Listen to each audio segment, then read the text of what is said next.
The paramedic jet was 30 seconds out when Sheriff Karen grabbed my radio and screamed into it.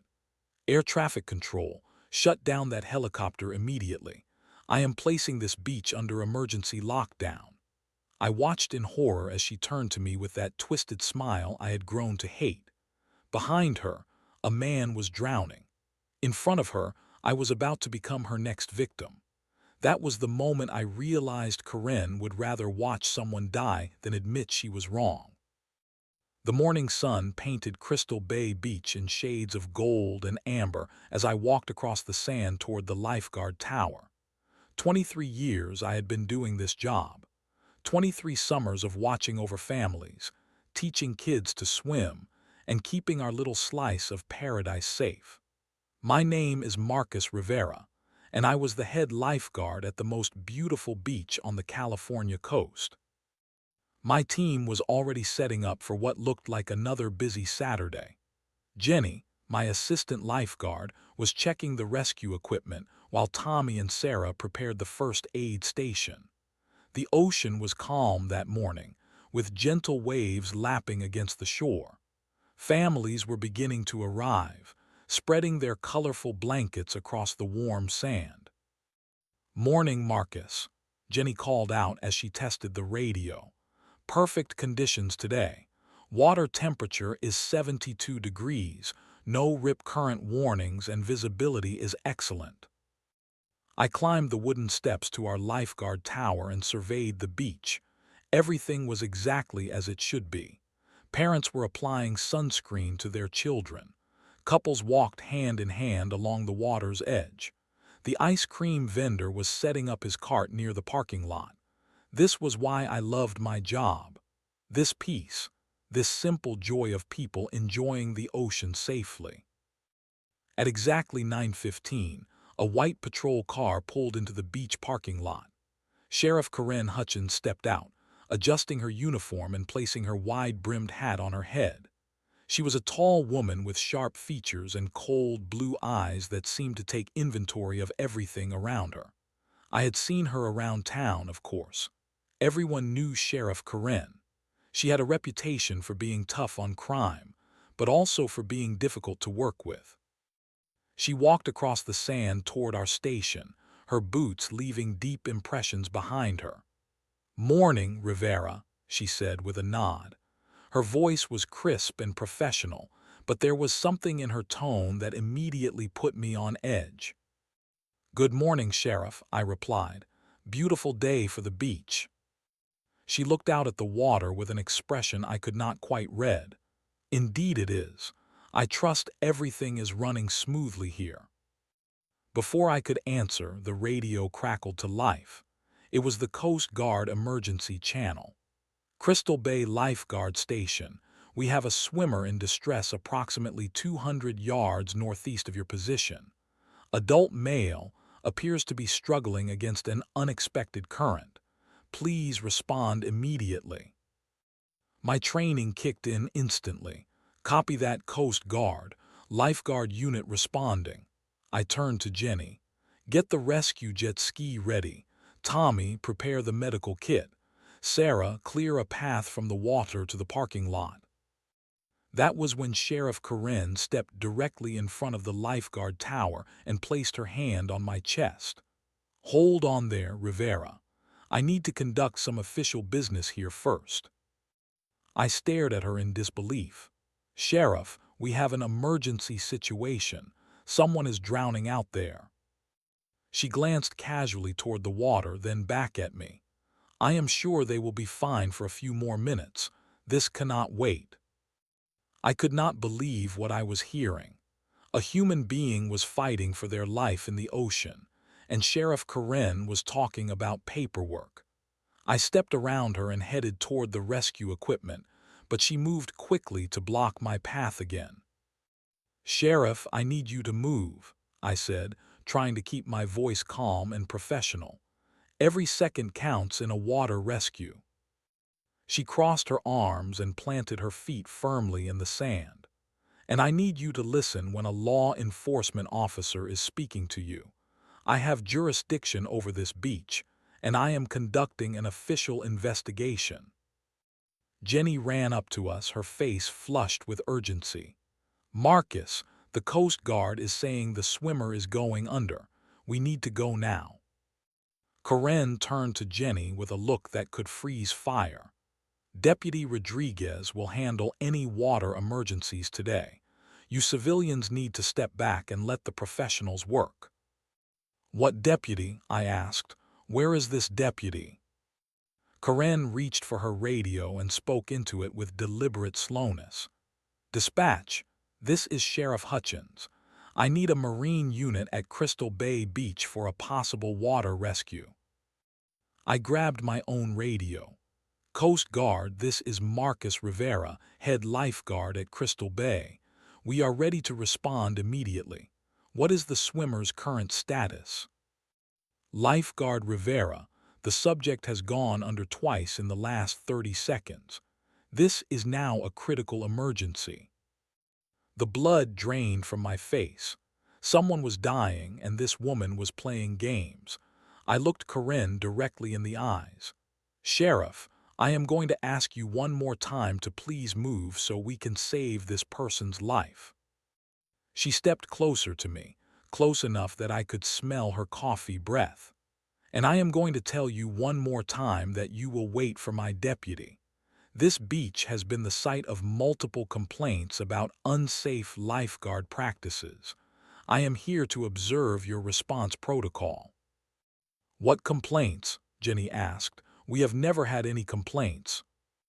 Karen's lips curved into a cold smile. "Well, you have them now. And until my investigation is complete, no one is going in that water." That was when I realized what was really happening. This was not about beach safety or proper protocols. This was about power. Sheriff Karen had found herself a little kingdom where she could play God with people's lives, and she was not about to let anyone challenge her authority. I looked out at the water and saw something that made my stomach drop. There was a splash about 200 yards out, but then nothing.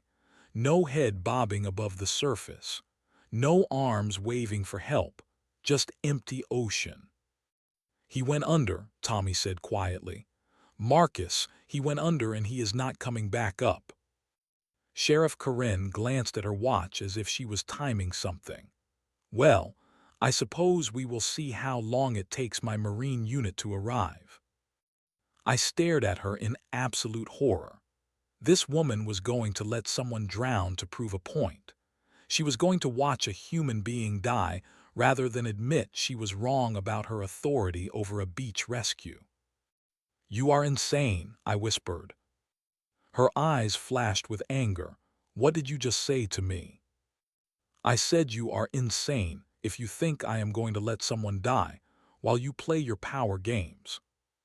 Karen reached for her handcuffs. "Marcus Rivera, you are under arrest for obstruction of justice and failure to comply with a lawful police order." That was the moment everything changed. That was the moment I realized I was not dealing with a law enforcement officer. I was dealing with a sociopath in a uniform. The sound of metal handcuffs clicking open in Sheriff Karen's hands was like a gunshot across the beach. Families who had been enjoying their peaceful morning were now turning to stare at the commotion near the lifeguard station. Children pointed while their parents pulled them closer. "You cannot arrest me for trying to save someone's life," I said, backing away from Karen. "This is insane." "I can arrest you for whatever I want," she replied, stepping forward with the cuffs. "Obstruction, failure to comply, resisting arrest. Take your pick." Jenny stepped between us, her young face flushed with anger. "Sheriff, there is someone drowning out there right now. We took an oath to protect lives. How can you stop us from doing our job?" Karen's cold blue eyes shifted to Jenny. "And who exactly are you to question my authority, little girl?" "I am a certified lifeguard and paramedic," Jenny shot back, "and I am watching you commit a crime." More people were gathering now. I could see beachgoers pulling out their phones, some of them already recording. A middle-aged man in swim trunks approached our group. "Excuse me," he said nervously. "Is everything okay here? My wife thought she saw someone in trouble out in the water." Sheriff Karen turned to face him with her full authority pose, chest out, hand on her gun. "Sir, this is official police business. I need you to move along." "But what about the person in the water?" the man pressed. "That situation is being handled by the proper authorities," Karen replied. I looked out at the ocean again. Still nothing. No sign of the drowning swimmer. My heart was pounding so hard I could hear it in my ears. 23 years of water rescues, and I had never lost anyone. I was not about to start now. I reached for my radio again. "Coast Guard, this is Crystal Bay Lifeguard Station. I need to know the exact location of the swimmer in distress.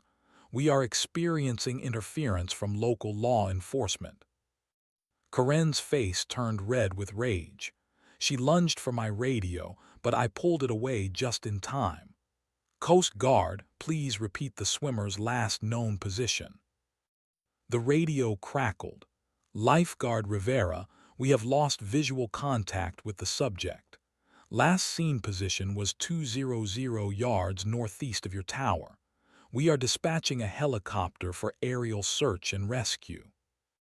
A helicopter. That gave me an idea. If Sheriff Karen wanted to play jurisdictional games, I could play them too. I pulled out my cell phone and dialed a number I knew by heart. "Medflight Emergency Services. This is Marcus Rivera, head lifeguard at Crystal Bay Beach.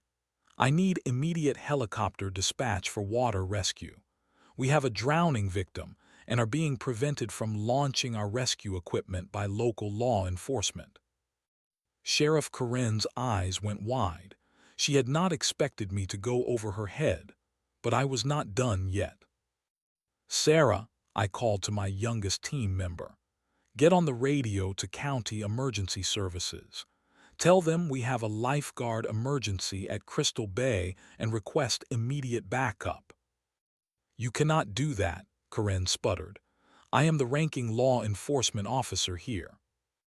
"And I am the ranking water safety officer," I replied. "And right now, water safety trumps whatever power trip you are on." That was when I heard the sound that changed everything. The distant thrum of helicopter rotors cutting through the morning air. Karen heard it too. Her face went from red to pale in an instant. "Tommy," I said quietly to my senior lifeguard, "start moving the rescue equipment toward the water. When that helicopter gets here, we are going to be ready." Sheriff Karen was frantically reaching for her radio. "Dispatch, this is Sheriff Hutchins. I need immediate backup at Crystal Bay Beach. I have multiple subjects refusing to comply with lawful orders." The crowd of beachgoers had grown to nearly 50 people. They were all watching this surreal scene unfold. A sheriff preventing lifeguards from saving a drowning person. Phones were recording from every angle. Whatever Karen thought she was accomplishing, she was doing it in front of dozens of witnesses. The helicopter sound was getting louder.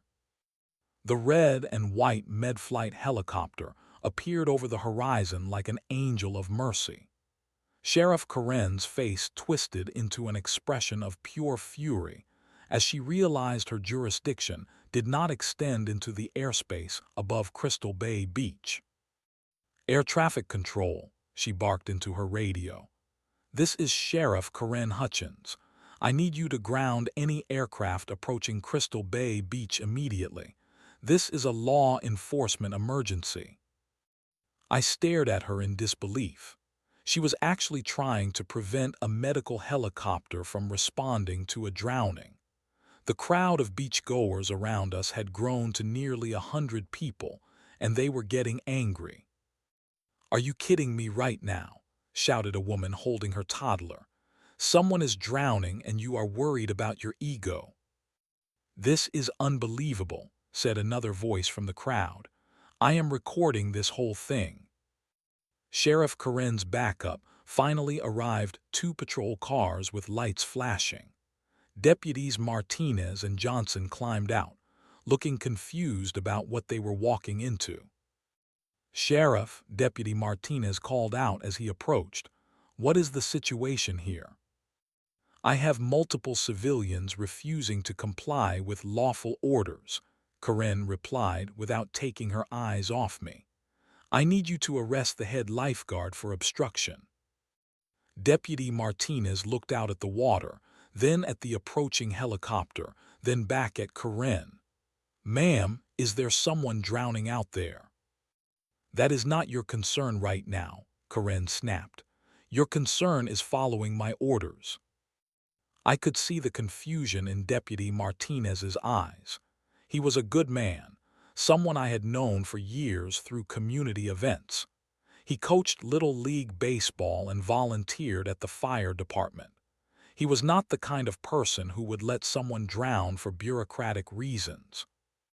"Sheriff," he said carefully, "maybe we should let the lifeguards handle the water rescue and deal with whatever administrative issues we have afterward."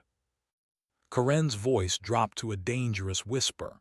"Deputy Martinez, are you questioning my authority?" The helicopter was close enough now that we could see the pilot and medic inside. I waved my arms to signal our location. The pilot responded with a thumbs up and began his approach to the beach. That was when Sheriff Karen made her most desperate move. She pulled out her service weapon. The crowd gasped, and several people screamed.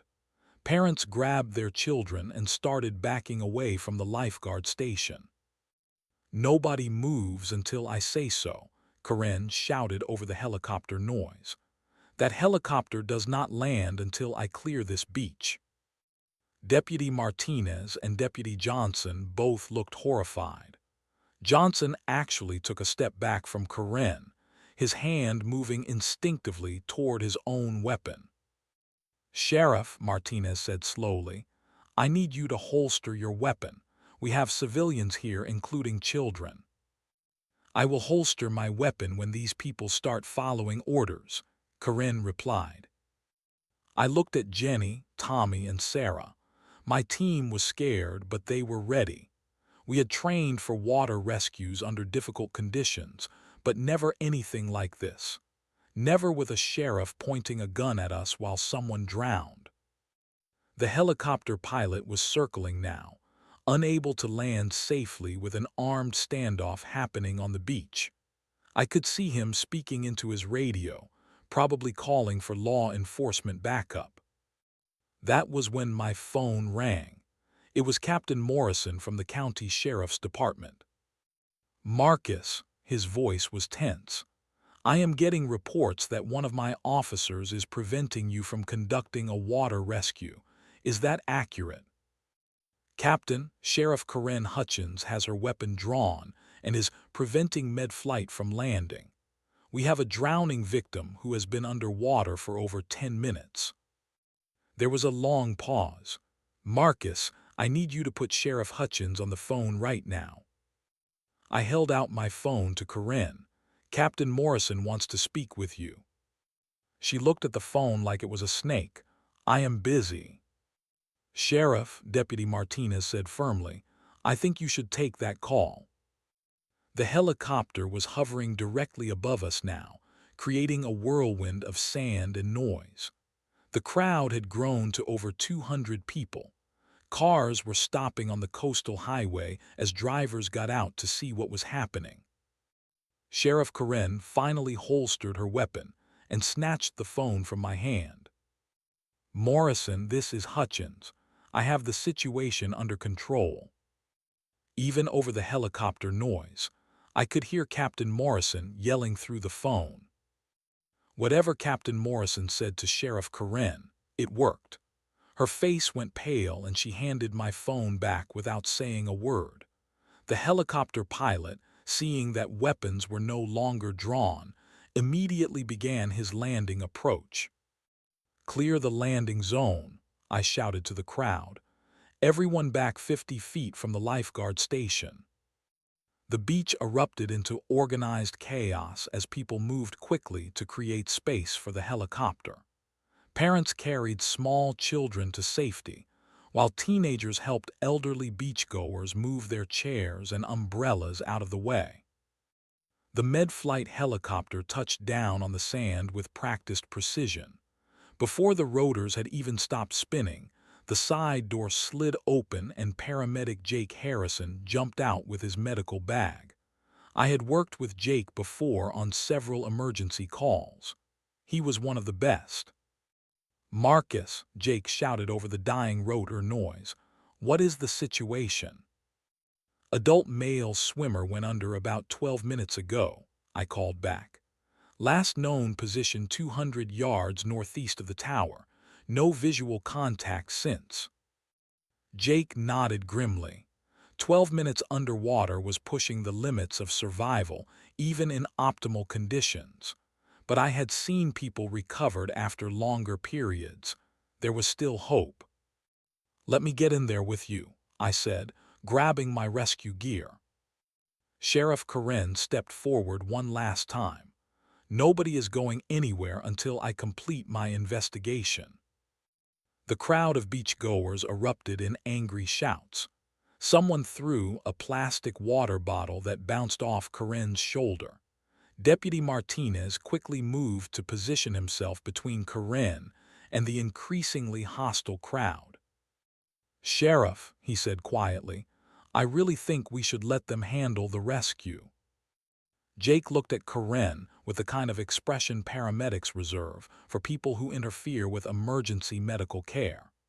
"Ma'am, I need you to understand that every second you delay this rescue decreases the victim's chance of survival. If you continue to interfere, I will be forced to report you to the State Medical Board for obstruction of emergency medical services." Something in Jake's tone must have finally gotten through to Karen.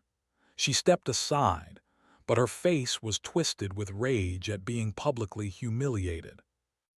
Jake and I ran toward the water, carrying the rescue equipment between us. The helicopter lifted off again to provide aerial spotting for the search. Within 30 seconds, we were in the ocean, swimming hard toward the last known position of the drowning victim.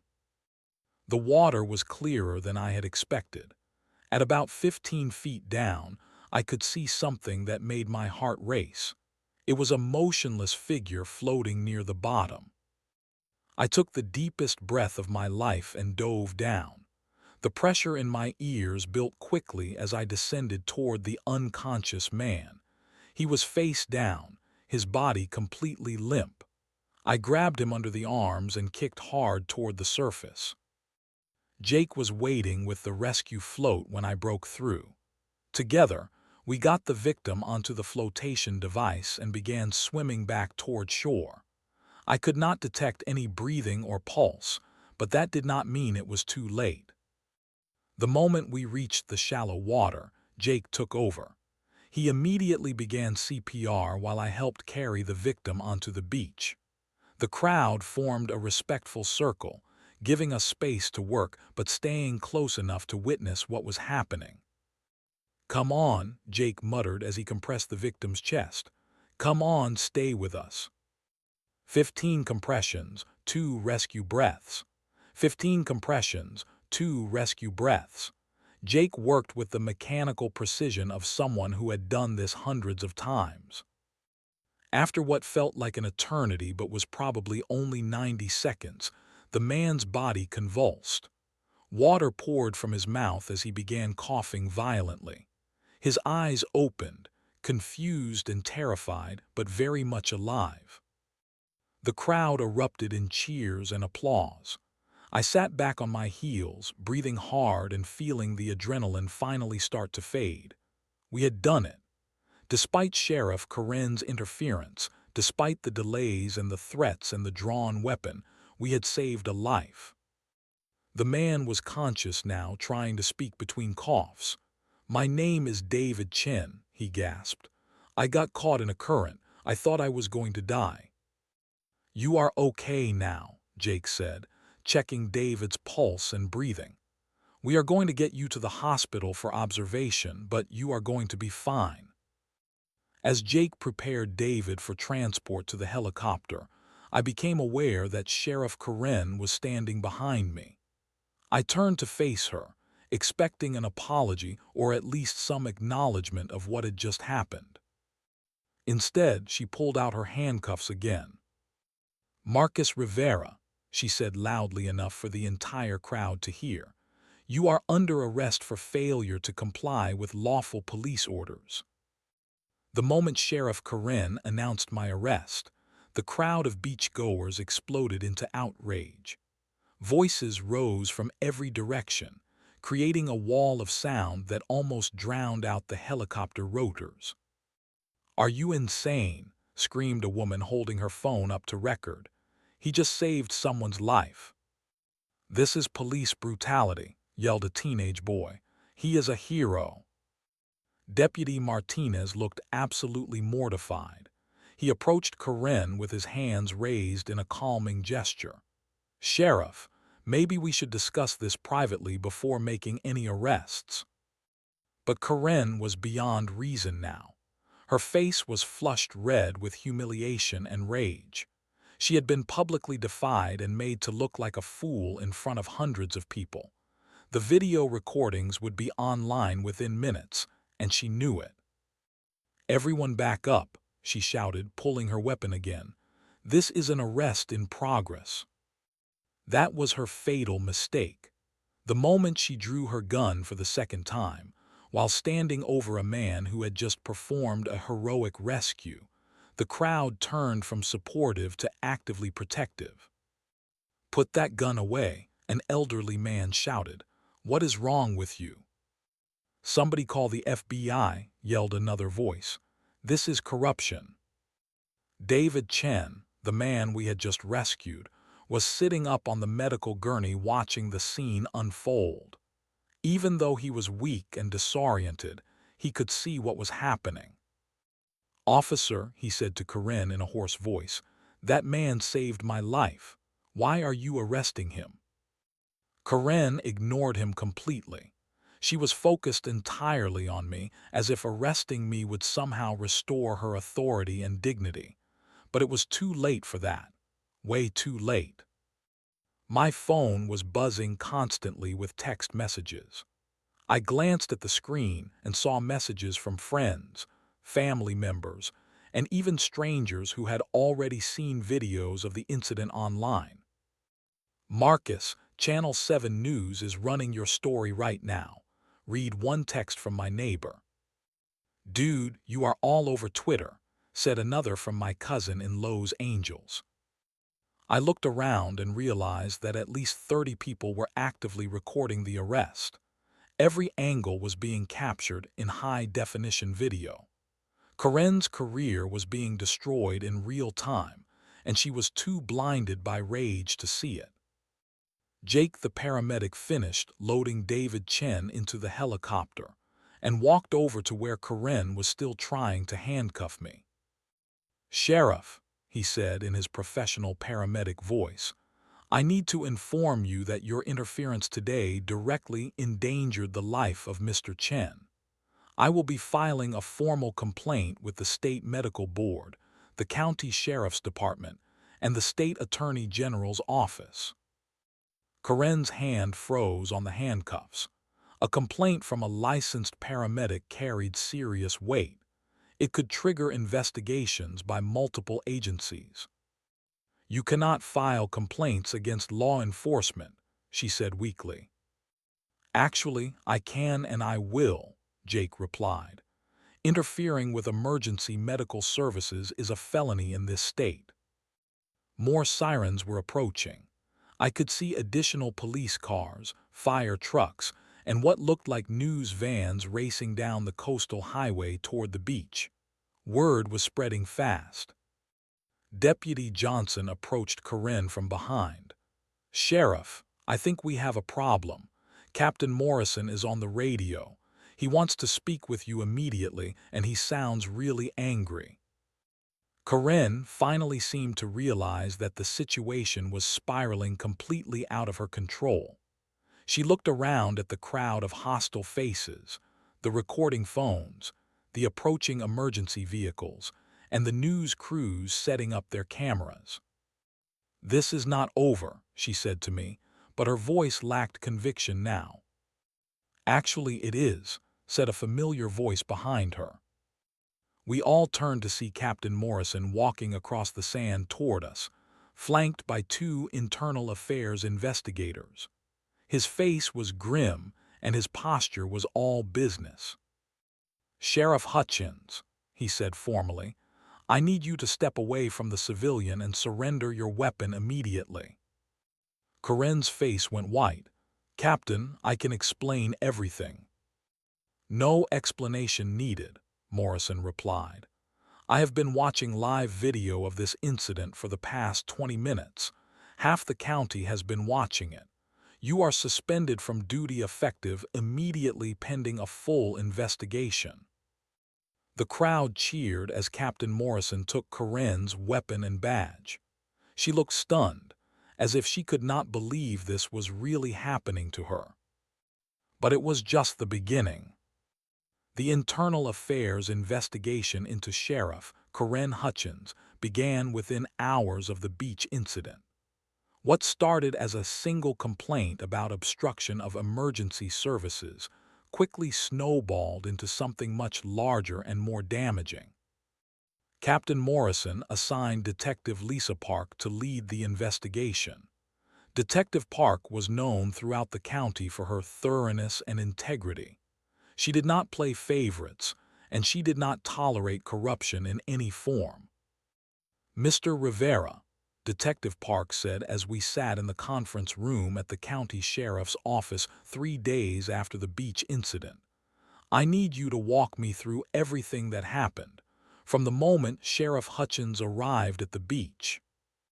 I told her the entire story, from Karen's initial interference with the rescue operation to her drawing her weapon twice in front of civilians.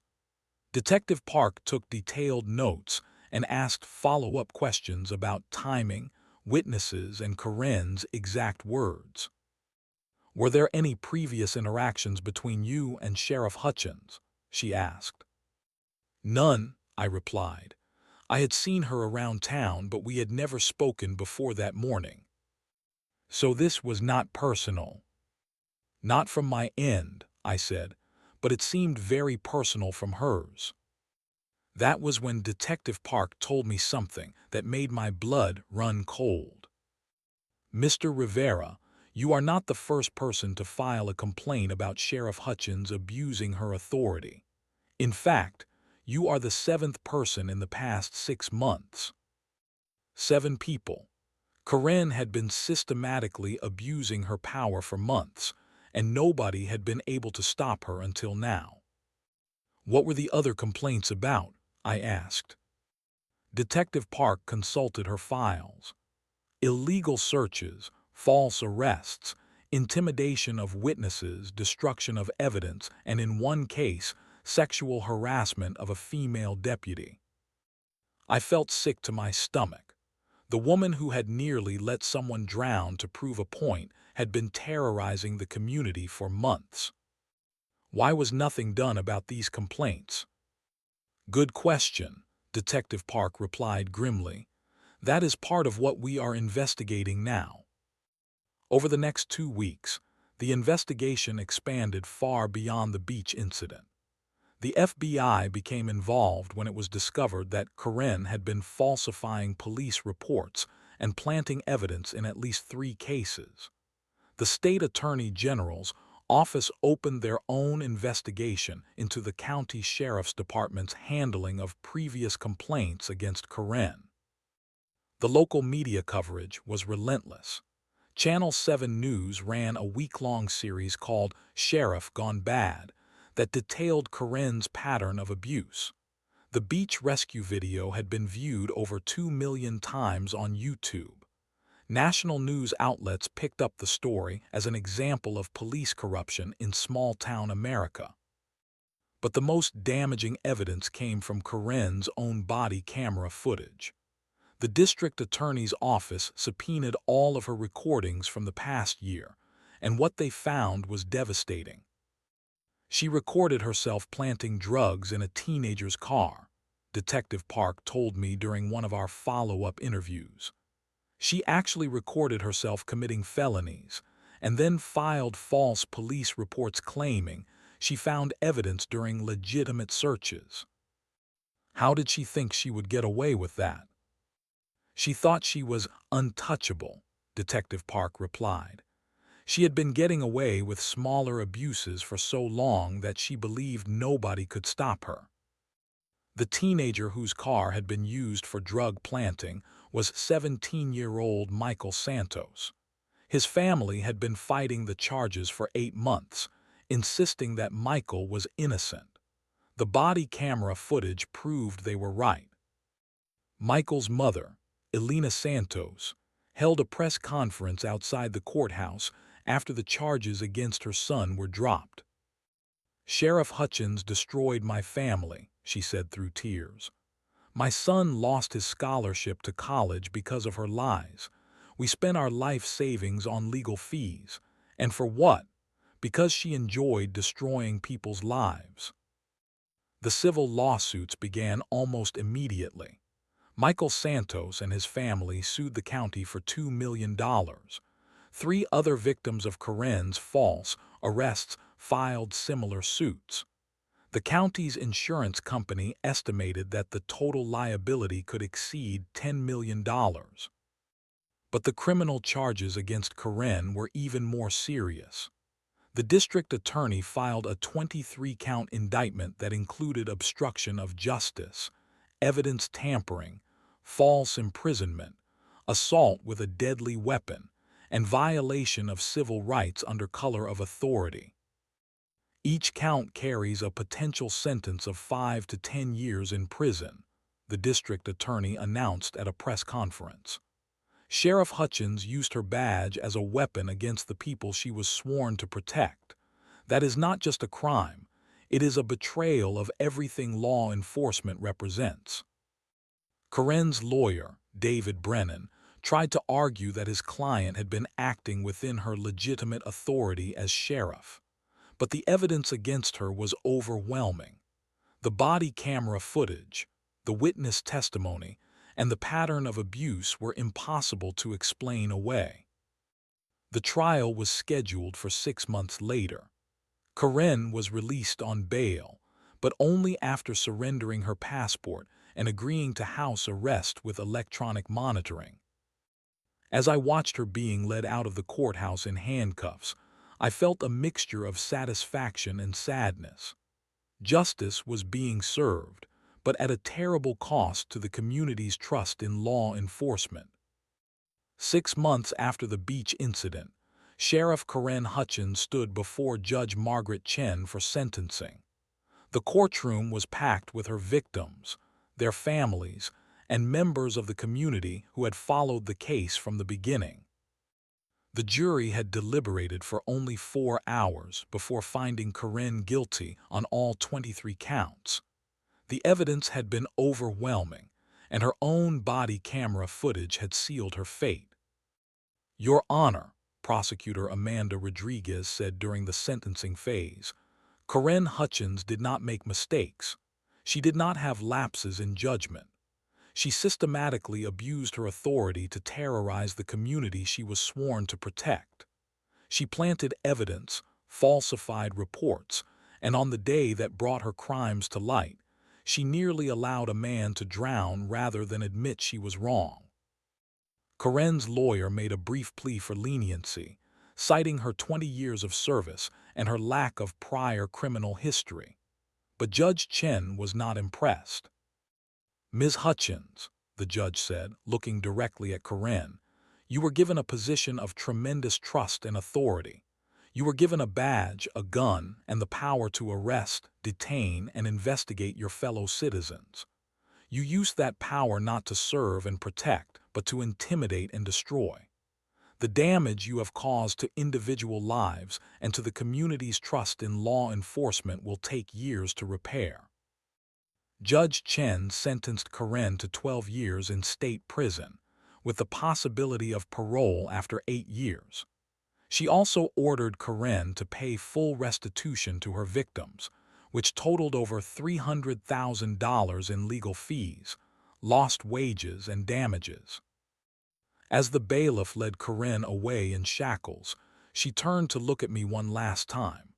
Her eyes held the same cold hatred they had shown on the beach that day. Even now, even after losing everything, she still could not admit that she had been wrong. The changes that followed Karen's conviction were swift and comprehensive. The county implemented new oversight procedures for the sheriff's department, including mandatory body cameras for all officers, regular internal affairs reviews, and an independent civilian oversight board. Captain Morrison was promoted to interim sheriff and immediately began rebuilding the department's relationship with the community. He established a new policy requiring all officers to undergo annual training on constitutional rights and proper arrest procedures.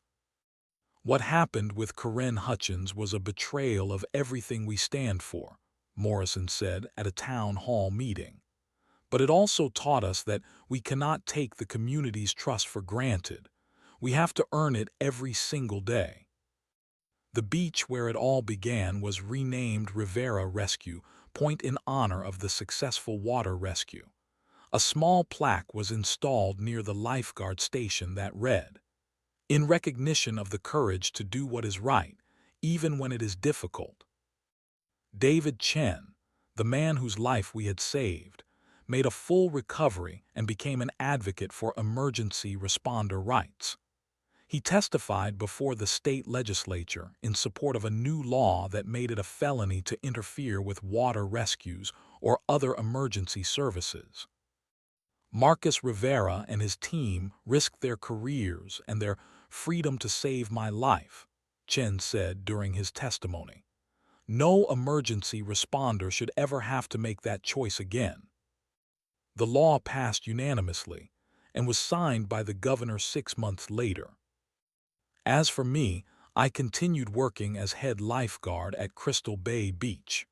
The incident had made me something of a local celebrity, but I tried to keep the focus on the real lesson, that ordinary people have the power to stand up to corruption when they find the courage to do what is right. On quiet mornings when I climbed the steps to the lifeguard tower, I often thought about that day and how different things could have been. If I had backed down, if I had let Karen's authority intimidate me, David Chen would have died. Other victims of her corruption might never have found justice. Sometimes doing the right thing means taking a risk. Sometimes it means standing up to people who have more power than you do. But in the end, the truth has a way of rising to the surface, just like a person fighting to breathe in the ocean. The sun still rises golden over Crystal Bay Beach every morning. Families still spread their colorful blankets across the warm sand. Children still laugh as they play in the gentle waves. And I am still here, watching over them all, making sure they stay safe.